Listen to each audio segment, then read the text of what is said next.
Nu ska jag en lite och ta som heter Evni i Bøkurnar nýggja testamenti om hvør hevur skrivaðar og när det är skrivaðar. Det vill säga att det är ölenek och fjujhusen här som är inte färdiga komna.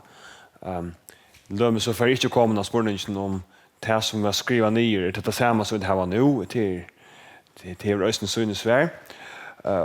Och det var först och främst här om hvør høvundar og nærvær hese bøknar nye skrivaðar. Og jeg får ikke gang at takke atler som døme, men okrar. Det er ikke tydelig mer enn det. Men jeg vil anbefale ødlån, vimmelde ødlån til som AHA, hvor gjør det? Eller kunne hukse seg videre mer, er ferdig at lese, og ferdig at kanna male. Det er ødlån jeg vitan, og det vil jeg anbefale at det kunne gjøre. Nå, så onkel kaskar hova spyrja på nu alltså hur ska jag säga den här spurningen? Det ständer i upplay upp och så ständer Evangeliet Matteus och fjord. Det är inte nog, jag vet inte. Men det som en grundlösa spurning går till fram till är att det är inte i ödlen böknen att det ständer i upprörna texten och självån hvør hevur skrivaðar. Det gör det som. En bröden av Paulus, han säger Paulus ofta flera fär. Och det är inte evast då att det är Paulus som har skriva till dömes rombrevet och 4 Korinth och 17 Korinth och så vidare. Men så är det böcker här som är lika mot för att gräva och lyssna långt. Och jag får först att jag kan ha spårningen om hvør och att han har spårningen om när. Så hvis vi först kan ha spårningen hvør hevur skriva hetta ner. Nu, tar man hyggre efter tog brukar vi två ting så fröjliga. Extern prägg och intern prägg. Det som tar på tojer är extern prägg till att man hickar efter ödlon rundan om. Man hickar efter handriton. Man hickar efter hvør är det nämnt, hvør är det kälter är det rundan om ett här. Intern prägg till att man får in i texten själva. Till dömes in i Matteus och Evangeliet. Läser in i tog hvør ting helt hentyda til å vise av at det er høvundren. Til dømes så er det et internt pregg. De interne preggene er de som preggva 4 sterskast at Paulus skrivaði dette kan si 4 Korinth. Så det stender inn i teksten skilja ditt, og ikke at det er rundt om at noen annar sier det. Eller andre pregg som viser av det. Så det er ekstern pregg og intern pregg, og vi bruker det samme. Og da jeg underviser søvå i dette skolen, så blir jeg alltid å lære mine nærmengar 3 hovedtøk, og det er teori. Det er hovedet jeg kjenner til. Men det er sånn teori om akkurat. Og det er empiri, det kjenner jeg det kanskje ikke så vel, men det er vitan som har samlet seg. Og så er det sannløgent. Og jo mer vitan man hever, jo færre teorier har man bruk for. Så tar det hjem til å finne til hvordan var det aller første falskene i førjen, hva gjør det deg, så har vi et øyne nekva teorier, så vi har så lite av tilfell, så lite av vitan at gjenke utfra. Men du finner ikke at folk kommer med nekva nødjon teorien om hvor er det nær Tyskland leipa Poland. Så at vitan er så nekv og så sterk at er det teorier det fettler nye på en vei. Skjønner det? Men så er det ofta man brukar sannolikt, ja, man sier, det er ikke 100% sikkert, men det er øyelig sannolikt et. Og det er vi dock øyne i hevpoint. Vi har så teoriner, vi har vitanna kan gå ut fra, og vi har sannoliktene, og da brukar vi begge inn i teksten og rundan om. Nå, hvis vi, og det er så ferie så nevna så vi. Så vi tenker evangelien. Det er 4 evangelien, Matteus, Markus, Lukas, Johannes. Dette her er et eksternt pregg. Det vil si at det er stedfest øyelig tulja. Det stender, tar vi til et manuskript av Matteus og evangelien. Vi kan fære inn i, det er en annen sjøva som de selv kunne fære lese på, hvordan nekv gommel handrit er, og hvordan gommel er selv handritene. Og i øtlen handritene, som vi tar av griskon, stender om man fire kata Matteo, sambarst Matteus.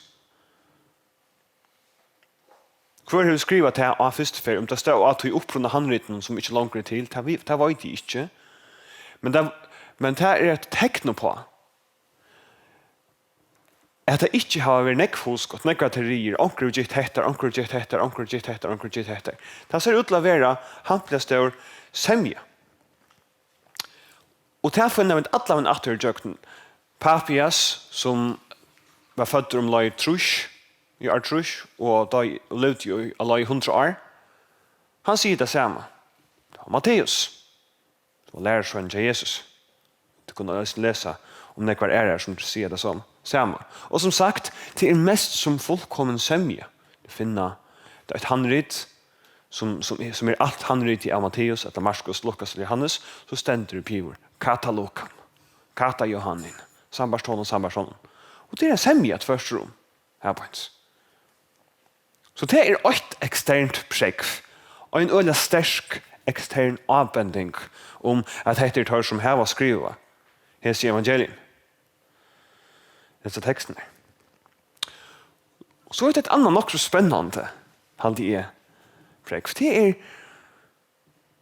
at vi finner 17 tekster under såkalla evangelier, til dømes Thomas evangeliet, som har en helt teologi, som slett ikke samsvarer bibelske lærer, og som er helt greit at det er anker som ikke er, det er ikke Thomas som har skrivet det. Det er skrivet i æreølt, 100 og et eller annet, og det var ikke utbrøtt nekva stedene, det er i Egyptaland, de har point, ikke utbrøtt, læreren er fullkomlige ved syne.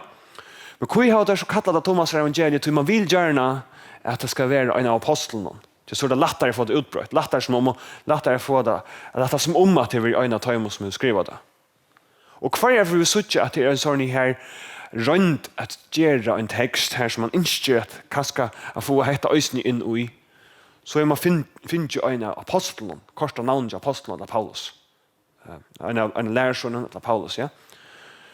Hvis anker skulle være funnet på en høvund, evangeliet, hvor er det vi skulle man så funnet på en som heter Lukas?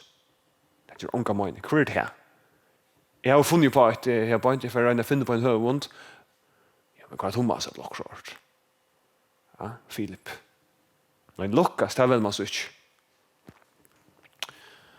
Og vi får som vi sier, vi får komme til litt her om ta et tås om nær øyne om hvordan vi vet om hvor Lukas var. Og et annet heter atter eksternt. Det er ingen andre oppskrift. Hvis jeg skulle sagt, det er ikke 100% sikkert at Matteus skriver det. Det er ikke 100% sikkert at Lukas skriver det. Det kan godt være noen andre skriver det. Jeg sier, ja, det kan godt være, men du måste ansa det. Og ångte i øyne da jeg underviser søvå, så tar seg de prekker så gjør. Og så kommer ångte nævinger og prøver seg av, og prøver å skal kommentere, og sier han, ja, men det kan godt være at... Så sier jeg, ja, ok, det kan godt være, men er det altså sannlykt? Så hva er sannlykt den fyrir? Det er særsterkelig og sannlykt. Så har vi hos spørt, ok, men hva er det til rihevd og så? Og ta er det at det er jo andre oppskott. Så sier han ikke. Og jeg kan også spørre til vi til nesten nyeste her på en passar til internt, til å si hva er det interne prekkene inni i hvør hevur skrivat. Så kan man alltid forhytte etter sannlykjenten. Hvor er Lukas? Kan vi vite om Lukas? Vi vet at han er Paulus tåser om han, som han er aller helst en høytninger, og til å si øyne kyrkjefedrane, og det stod jo det innta i Kolossebrevene kapittel 4, som benter av til at Paulus holdt seg tøymon av omkjøringene, som nevner han nekker, altså jøter, og så sa han så med øyne holdt seg Lukas. Han talte ikke på, han var høytninger, og han kallet Lukas lakne. Så kunne vi fære hitje etter hva er det sannlykt, hva føles det som, hva kjennes det til samsfære. Det vil si at hvis vi leser Lukas evangeliet, nast vil lese det, legg jo merke til hvordan detaljerer han ofte er det kommer til sjuker. Han ser ut til å kjenne til det. Så hatt det atter en bit av puslespill. Da vi kan akkurat så frøyelige. Så er det ofte som om at, jeg tar ofte om det som om hvis vi har et puslespill, 1000 brikker, hvis vi har 14 brikker, så kunne det være nekva teorier om hva det er som ganger fyrir. Men hvis jeg har puslespill på 1000, Och man bara manglar första brickar. Eller för det skilt. Tjej eller två. Så blir det öle ringt för att gita att är något annat. Så kan man få säga att det kan gott vara att också annat är att vi här. Så säger jo, men är det nu sannolikt att det är det? Att det är något annat som vi har på ett. Och då kan man bruka sig forskjellige brickene att sätta samman att det blir såna prägg nu till ändans. Det är det som säger ju mer empiri du hevur, ju mer vitan du har att täcka av, ju starkare blua tar einstaka teorier och man kan räka hin teorier. Så kan några andra komma och är teori och säga att det kan gå vara. Det kan gott vara att Titanic inte sak. Att han sa, det kan gott vara att det var en konspiration här som Onkel Fax för stävjen skulle bruka till också annat som tog där och kopiera vart prägfni och avtala över 1000 folk att Jesus. Det kan gott vara. Ja, okej. Men hatta spela kan så täcka alla vägen. Det är alltså inte särskilt sannolikt. Och det kan också tänka att jag kunde inte nekva andra dömer passa det här in och i färg läser Matteus evangeliet. Passa det internt att det är en apostel. Michel skulle säga att det är en jöte som är tattlare. Han tar så också om pengar. Han är också intresserad. Han färdig. Han har en skill på det här. Och han skriver östen gott nog till jöter. Han är intresserad av att läsa Matteus evangeliet. Du kan ta så två de första kapitlen här. Och här ständer en 6 tjejfyr som skriver ständer. Han skriver så många jöter. Det är helt grejt. Och hvis vi så tar oss en takk av Johannes. Hvør skriver Johannes evangeliet? Her er det kanskje han som kommer tattast på å si hvør han selv er. Han tåsar den her lærersvaren som Jesus elskar. Lærersvaren som Jesus elskar.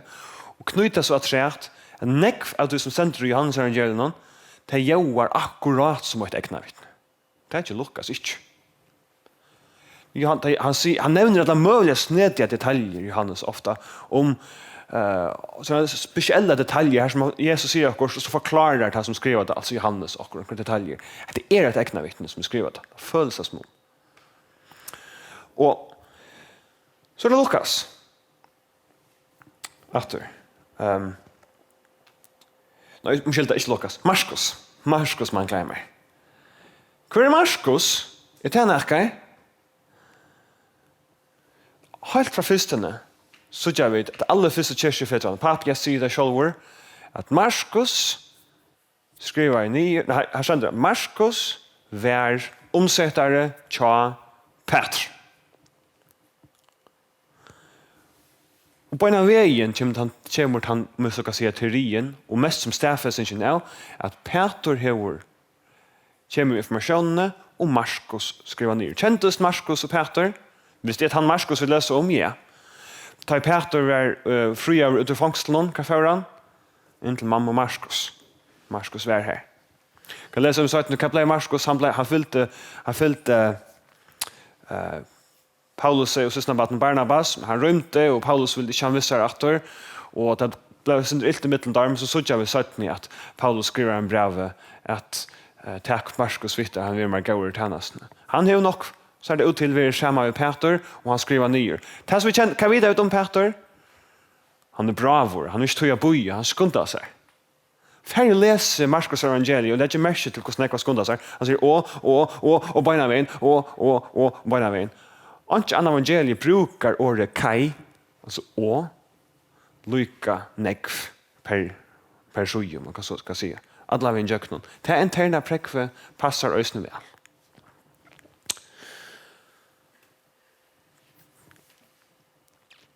Och så kunde man komma till hinne. Hvør hevur skriva? Men kan spyrja oss själv. Hvør skriva apostlasøn? Här är ungen Ive mittel sörfringar. Lytel och ungen Ive mittel näkran.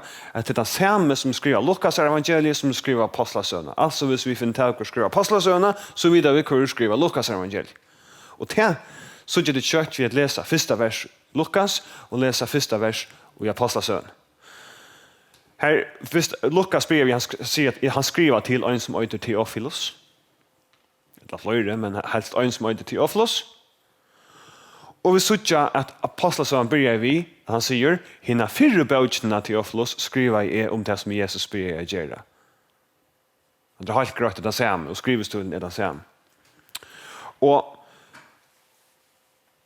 her det alltid til at apostlasøren eksternt, så å si 100% eksterne prekvene viser at det Lukas. Manuskripten alle stedene, og ikke bare i øynene steder som det kommer fram, nekva stedene rundt, om Lukas evangeliet som katalogan, at det Lukas, og tog den samme som du skriver apostlasøna. Og internt passer det øyne vel til. Hvis man hikker etter, at du den mannen som skriver helt fram, møter enda noen til løven til Paulus, og da samsvarer vi til som Paulus skriver om han var sammen med Lukas. Det er altså, ensamalt til prekve kanskje ikke nok, men sammen vi til prekvene som vi annars finner alle stedene, så det sikkert. Så kan jeg spørre, hva det så 100% hvor du skriver evangeliene? Det vel som kan du møgnast vi 100%. Kan du vite 100% at Napoleon var ført ut av Sant Helena dødja? Men kanskje ikke 100%. Men søvlig vi så nær. At hev du nekker teori som kan brukast? Nei, jeg halde ikke. Så skulle vi ikke stedfeste det. Hvis jeg så spør, når ble jeg hette så skriva? Her etter, hitje rundan om, og hitje innan oi. Og den jeg mener at av de 4 evangelien var Marskos fyrst. Og det kanskje som innviklet, at det behøver ikke komme noen, og det kunne lese selv. Det ikke samme om det, og det ikke slett, det ikke sikkert, men det og den jeg som mener til at det ser ut til at så passer tingene bedre sammen, at Matteus og Lukas har brukt Marskos, det som Marskos skriver nyer av sammen. Lukas själv börjar sitt evangelium och säger att vi tar att nekra att inte tillsammans skriva frasagt, så ska jag också skriva till den ner till Teofilos, för att du ska sucha hur så allydande det som du har hört. Han säger att jag gör det kvörst efter annan. Han organiserar sitt evangelium på en helt annan mata, då han en annan bådskap inspirerar av det annan som han inte får fram, annan än det som Marskos eller Matteus inte får fram. Och det nästa som menar till att Marskos skriver först. Och som sagt, Lukas skriver Lukas och apostlasönerna. Och när apostlasönerna så skriver, jag kan arbeta fram här. Så, får jag bara nu, vi kunde här tacka extern präck. Nu, i 1800-talet var tyskar granskare inom om att Johannes evangeliet är inte skriva för en 130 år 18 år. Jag skulle öda så att skriva. Till skriva sant vi öld enough.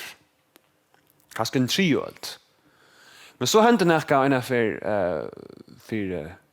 100 år sedan att det var en som arbetade i ett museum i Manchester, Ryland Museum, John Ryland Museum, att han rentes i ett litet fragment som man säger, ett brott av en manuskript av stöd som jag visar kors. Och då visste sig han fann kött till att det var ur Johannes evangelien. Då skriver han bara så. Så han fick 4 granskare av skrift av papyrus och skriften av granskare här. Inte sitta samman men hvør som gör. Och tar komma till alltså separat att det heter manuskriptbrott i här på en som är nere funnet. Det lilla pette. Att det var för att den ene för helt att till 120 och hin för upp och den så var hinna där 130 och hinna bara till mitten. Så ser man om lika ska 120 125 är det härifrån. Det skriftbrott från. Som bläckar i alla teorierna om att det var skrivet i äret till 3 och allt skräll. Nej, om skilta i 3 eller 4 skulle se skräll. Det är alltså hetta skriftbrott i skriva ner kanske 125. Det är ett externt prägg här som folk hade rönt att prägga Johannes evangeliet skriva onkel som next och det röna annars neck folk än. Vi såg att citeringarna av nýggja testamentet, minst av evangelien, tar ju folk citerat här. Folk som där bröd, män som där bröd kon annan, Clement och Irenaeus och Papias och neck och i rykvovis. Det är så utbrött och det är så tulliga att det pressar dator i överlagt när tog Jesus här. Det är ett externt prägg. Det är öliga utbrott och färtande konstateringar. Jag läser annanstans att hvis vi det tycker alla manuskript, hvis vi tycker alla bibler som existerar i alla världen i kortare skräll, utslätt av där, och tog alla handrit som existerar av allt bostor, och bara tog det som kyrkjefedrar citera, så det kunna rekonstruera så att säga allt Nya testamentet, bara utifrån att det finns kyrkjefedrarna har citerat. Så nekv av du härbart. Men så är det också intern präck. Ta för ut in i texten och säga när man heter har velat skriva. Och ta akkurat latt nog. Alltid internt är det helt latt att stadfästa att Hebreerbrevet skriva åren år halvfjärs. Skit här, så vi vita att templet var ödelagt i år halvfjärs. Och hvis vi bara, och det är nämnt nog bara hitja i Hebreerbrevet kapitel 20, vers 8, att loven har bäst skugga henne kommande gåa, inte sånn och mynthöra, att hur kan hon aldrig vi offra någon och i tar allt och i först år av nudjon bära fram, gör att hej fullkommen som kommer vid tajman. Annars hött de ju helt uppäta bort dig fram, och de henne offran de inte långt hade haft synder av samviskne, tar det öjna för vår ransa. Men vi har sån offran vid först år mitt om synder, så vi har ett döme, att han tar sig inte om det att det är viktigt att göra det nu, han har ett annat poäng vitt, men utgångsstöjer, det är det som det blev vi att göra, till att templet är steg. Jag hade inte här nekka årsøker til att pröva att finna på det kan gott vara teorier. Det kommer till hattar. Och så kan man tänka till dömes. Vi kan tänka Matteus, Markus och Lukas. Det som är helt nog så spännande. Och i ötlen trimon, Matteus, Markus och Lukas, profeterar Jesus om att templet ska ha lagt i öje. Ången av de trimon säger från att det hänt. Alla tror säga från Jesus profeterar därför hända. Men andra dem säger att det faktiskt så hänt. Så kunde vi spekulera att vissa tar var intresserade, vissa skriver vi är fors och fems, 100. Onkel skriver den ner. Att de var intresserade säger, hej, Jesus profeterar det och det hände. Nu må vi anse efter utgångsstöden till profeti. Det tar det månader av att för ganska heter om vi tryckva. Om mitt utgångsstöd är att god involverar över, att hela i anden inspirerar att det inte ger. Det vill säga inte tryckva profetier existerar. Så må jag också kött komma till att här steg sidan att templet för lagt i öje, det har hänt, alltså må det ha hänt att han till annars kunde jag inte skaffa vidare. Det är rymligt nog. Men hvis man som tror att Jesus faktiskt profeterar, så har vi absolut inte problem. Vi får allt att passa samman vid att detta var skriva åren. Templet var lagt i öj. Tog i det utgångsstöje och just nu nog så viktigt. Lukas och apostlasövan. Lukas skriva åren apostlasövan till grött från interna präxen. När apostlar skriva ner,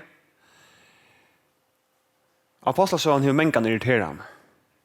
Det är en så spännande bok att läsa, och hon blir mer och mer och gång för sig hon blir mer och mer intenst och mer spännande, och till ända så särskilt till klimaxet tar Paulus centrar och säger i sköt och malmot inför kejsaren. Och det är som dun dun dun. Nu är det här sista episoden om vad som hänt i Rom. Och så kommer vi att han faktiskt vid öliga dramatiska håll kommer till Rom. Och så är han här och han får fångsel livet. Och så fortell mig inte, vad hände vid Paulus? Så kom han inför kejsaren kvart. Och är han utanför här på så jag vet att Paulus nog var tidsna döven i år 26 efter Krist.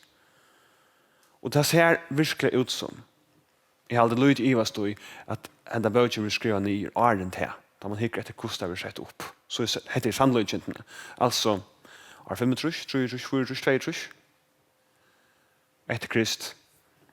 Och Lukas evangeliet sjående i åren til. Og hvis hin teorien passar, så Marskos øysene åren til. Her er utrolig nek andre ting som vi kunne fære nå i, og fære i nøyde. Jeg har ikke tid til å fære nøyde nå. Men så er det anker som spyr, men altså, hvor var det ikke, ok, du sier at det skriver kanskje 3-4 år, at nå Jesus var tidsen til himmels, røys opp på tidsen til himmels. Hvor er ikke opp at fyr? Er det langt å bo, ja? Nei, det er ikke for høvur. Så hva skal vi da med dere? Tar for ut på Tanja Jesus for ikke noe til mals, og tvær ønkler sier han skal nok komme etter, og så halder det at han sier, ok, dranger, sett deg ned, skriva, kom. Det gjør det jo ikke. Det er ikke det første der hoksa. Det hoksa tar for ut tempelet, der tilbå kvantest enda Lukas evangeliet vi glede, og tar for ut og prate av til hva for ødel. Så ganger opp for dem, men vi må skrive oss tingene nye. Han er ikke kommet etter, men vi vet ikke hva det betyr når han kommer. Kom og skriv. Og tar börja skriva, det som är alltid tulja. Så hvis vi sier at det genga 30 år fra tog at 25 år fra at jeg Jesus til kjent himmels til at Marskos skriva ny. Så er det ikke problem at Marskos lustar etter Peter, at han tar henne blir synder eldre med og grøy til fra. Det er ikke en lenge period. Det er stadig egna vittne som er vidt til det. At skriva det ny. Hva er det aller første som ny skriver i Nýggja testamentet? Det er det eldste brøvene til Paulus. Fredag Salonika aller helst, et eller annet. Onker passende Galatia-brev, det kommer an på hver Galatia skriver jeg til. Det er onker teorier om at det kan være 4 Korint-brev, men aller helst 4 Thessalonika-brev. Og til skriva nyer så stort som 20 år. At nå Jesus og tidsen opp til himmels, eller herreløy. Og at nå han er ved skjønner ferie rundt. Så heter det som er rønner for vi lendans. Anser det kun etter ta til suttje et internetvideo, YouTube-video, ferdig hitje et rødlom. Det alt lei, rødlom sånn her. Da det finner et YouTube-video, eller det finner noen bestemte grøn, noen bleie, som sier, hikka, grunnet heter, kan det nok sikkert at heter så løs. At de skulle sitte, de skulle få, lampene skulle ta for å blinka, så sier jeg, bøya nå. Bøya nå. Du har vært tidlig øyn, eller trutja brikker, bort til puslespillen, og tek tar til suyes, røyner prekka også ut for tøymen. Du tidlig øyn blåan, bort ur her som det var en blå biler i myntene, her en blå over himmelakron og blått, og så røyner prekka at alle myntene blå. Bøya nå. Stekkas og sier, lett å komme så hitje etter samla av myntene. Kvært er mest sannlagt. Hva er det 100%? Hvor skriver jeg etter nye?